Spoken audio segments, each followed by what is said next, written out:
धर्मनगरी कुरुक्षेत्र की पंजाबी धर्मशाला में उत्तराखंड और हरियाणा के कांग्रेस जिलाध्यक्षों का प्रशिक्षण शिविर चल रहा है। इस प्रशिक्षण शिविर में आज राज्यसभा सांसद रणदीप सिंह सुरजेवाला ने शिरकत की। उन्होंने बताया कि कल धर्मनगरी कुरुक्षेत्र में राहुल गांधी पहुंचेंगे।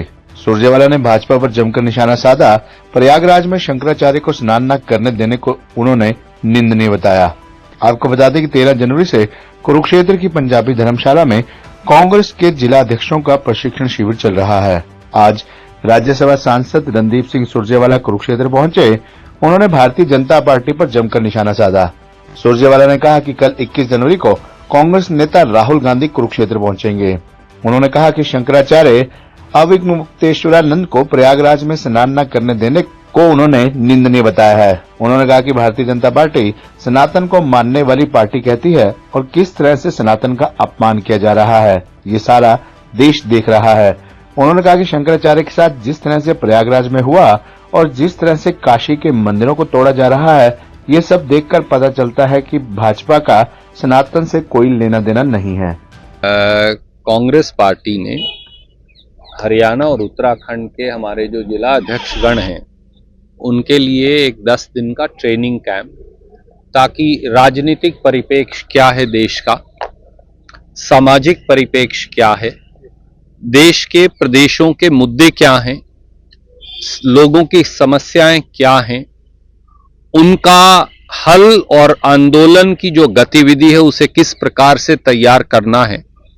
श्री सचिन राव जो हमारे ट्रेनिंग विभाग के अध्यक्ष हैं अखिल भारतीय कांग्रेस कमेटी के, वो हर जगह हमारे जिला अध्यक्षों को लेकर इस प्रकार के ट्रेनिंग कार्यक्रम का आयोजन करते हैं। कांग्रेस की विचारधारा क्या है, भिन्न भिन्न मुद्दों पर भारतीय राष्ट्रीय कांग्रेस का स्टैंड क्या है, देश के संवैधानिक मूल्यों, संवैधानिक संस्थाओं की रक्षा के लिए हमें किस प्रकार से कारगर कदम उठाने चाहिए, छोटे छोटे दुकानदार, हमारे अनुसूचित जाति पिछड़े वर्गों के भाई बहनों के लिए उनके अधिकारों की रक्षा के लिए हमें क्या करने की आवश्यकता है, भाजपा किस प्रकार से गरीबों के, युवाओं के, महिलाओं के, आदिवासियों के, अनुसूचित जाति एससी वर्ग के, बीसी वर्ग के अधिकार छीन रही है, किस प्रकार से किसान जो है उसका उत्पीड़न हो रहा है, किस प्रकार से खेती पर एक नियोजित हमला किया जा रहा है।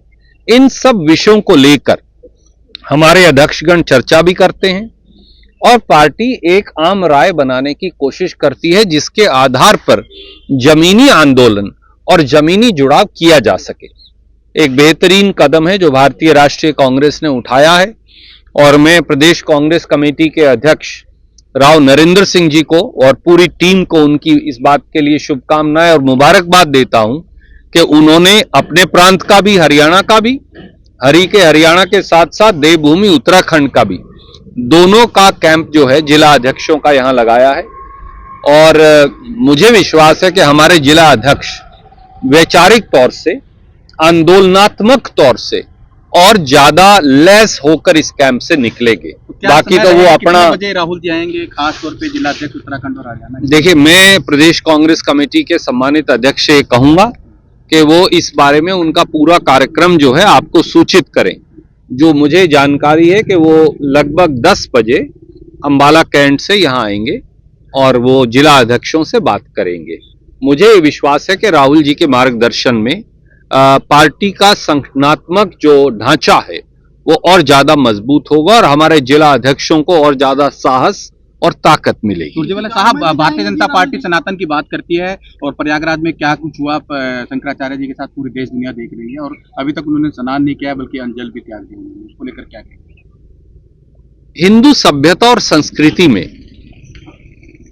आदरणीय शंकराचार्य जी का एक विशेष महत्व है।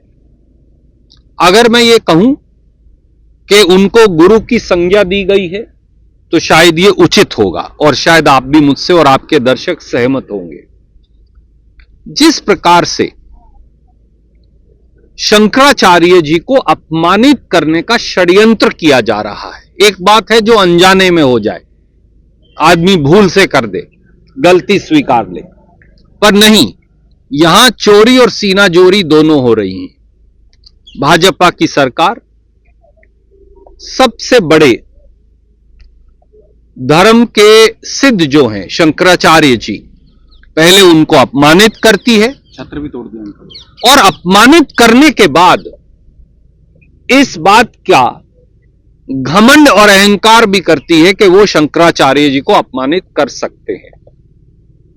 मैं आपके माध्यम से दर्शकों और पाठकों को आपके कहूंगा कि क्या गंगा जमुनी तहजीब की हिंदू सभ्यता की क्या ये रीति और नीति हो सकती है?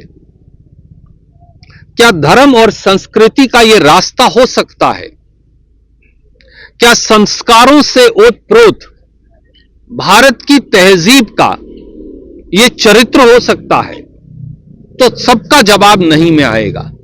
तो ये दिखाते हैं कि ये लोग जो आज सत्ता में बैठे हैं वो इतने अहंकारी और मठाधीश बन गए हैं कि वो ना किसी धर्मगुरु का सम्मान करते, न संस्कार और संस्कृति की पहचान करते, न वो भारत के अदब को जानते, न वो भारत की तहजीब और तरीके को पहचानते।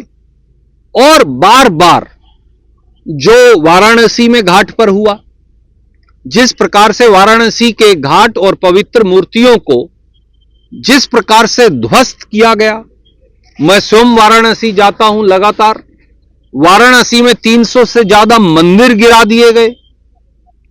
तो जिस प्रकार से दिल्ली में किस प्रकार से मंदिर को गिराया गया केवल एक पार्किंग बनाने के लिए आरएसएस कार्यालय की, तो जिस प्रकार से हमारी सनातन धरोहरों पर, मंदिरों पर हमला बोला जा रहा है, संस्कार और संस्कृति पर आक्रमण किया जा रहा है, यह घोर निंदनीय है। और इसे कोई भारतीय जो भारत की संस्कृति और संस्कारों में विश्वास रखता है वो कभी स्वीकार नहीं करेगा। भारतीय जनता पार्टी कह रही है कि राहुल गांधी को ट्रेनिंग की क्या जरूरत है, वो तो खुद आ रहे हुए हैं, उन्हें ट्रेनिंग क्या देंगे, खुद आ रहे हैं। यही अहंकार है मेरे आदरणीय मित्र। याद करिए, भाजपा के 2 सांसद थे, क्या राजीव गांधी जी ने या कांग्रेस पार्टी ने उनका उपहास उड़ाया था? मैं आज आपसे ये बात आपके समक्ष रखता हूं, आपके दरबार में। कांग्रेस के पास तो 100 से ज्यादा सांसद हैं और राहुल गांधी उन 100 से ज्यादा सांसदों के लीडर हैं, विपक्ष के नेता हैं, संवैधानिक पद पर हैं। इस प्रकार की उल जलूल बातें करना भारत की संस्कृति और हरियाणा की संस्कृति के अनुरूप नहीं। और मुझे लगता है कि सत्ता का घमंड भाजपा के सर चढ़कर इस प्रकार से बोल रहा है कि वो भी इंसान को इंसान मानने से इनकार कर रहे हैं। नोएडा में एक युवक की जो मौत हुई है दर्दनाक, आज राहुल जी ने कहा पूरे देश में हो क्या रहा है, कहीं हमारे बच्चे खांसी की दवा पीकर मर रहे हैं। भाजपा के शासन में मध्य प्रदेश में, इंदौर में हमारे लोग, हमारे बुजुर्ग, माता पिता, बहनें, भाई जहरीला पानी पीकर मर रहे हैं। नोएडा में, उत्तर प्रदेश में गाड़ी की एक केवल दीवार ही को तो टक्कर लगी थी, परंतु इंफ्रास्ट्रक्चर की यह हालत है कि वो दीवार भी टूट गई और गाड़ी भी अंदर गिर गई और बच्चे का एक काबिल इंजीनियर जो सॉफ्टवेयर था उसने अपनी जान से हाथ धो बैठा। कहीं गुजरात में पूरा का पूरा जहाज गिर जाता है, आज तक उसकी जांच की कोई रिपोर्ट आई हो तो बता दीजिए, किसी को दोषी ठहराया गया हो तो बता दीजिए। कहीं पूरा का पूरा एयरपोर्ट नीचे गिर जाता है, कई कई पुल नीचे गिर जाते हैं। आए दिन इस देश में ढांचागत विकास के नाम पर भयमुक्त भ्रष्टाचार जो चल रहा है उसमें आम साधारण नागरिक अपनी जान से हाथ धोने पर मजबूर है। और यह दुर्भाग्य है कि किसी को सजा मिलने की बजाय सत्ताधारी दल उनका संरक्षण और प्रोटेक्शन करता है जो वाकई में दोषी है। यहां दोषी, जैसे हरियाणा की भाषा में कहते हैं, शाह बन गए हैं और शाह जो हैं उनको सजा दी जा रही है। किसी गांव में भी जाएंगे राहुल गांधी जी? देखिए, मेरे को पूरा कार्यक्रम नहीं मालूम, जैसा मैंने बताया। मैं फिर भी माननीय अध्यक्ष जी से कहूंगा कि वो आपको सूचित करें। Thank you.